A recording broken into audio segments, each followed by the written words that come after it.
Ngọc quý còn có vết, huống hồ gì chúng ta chỉ là phàm phu.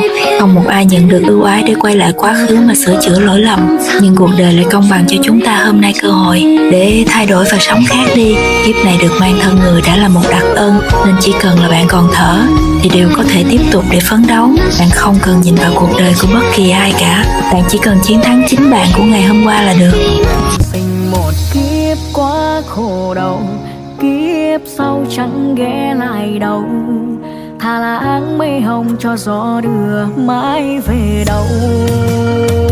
Hoa rơi là hữu ý, thuận theo thiên quy, tham lam thiên hạ sân si. Nam mô chắc đâu đã là Phật.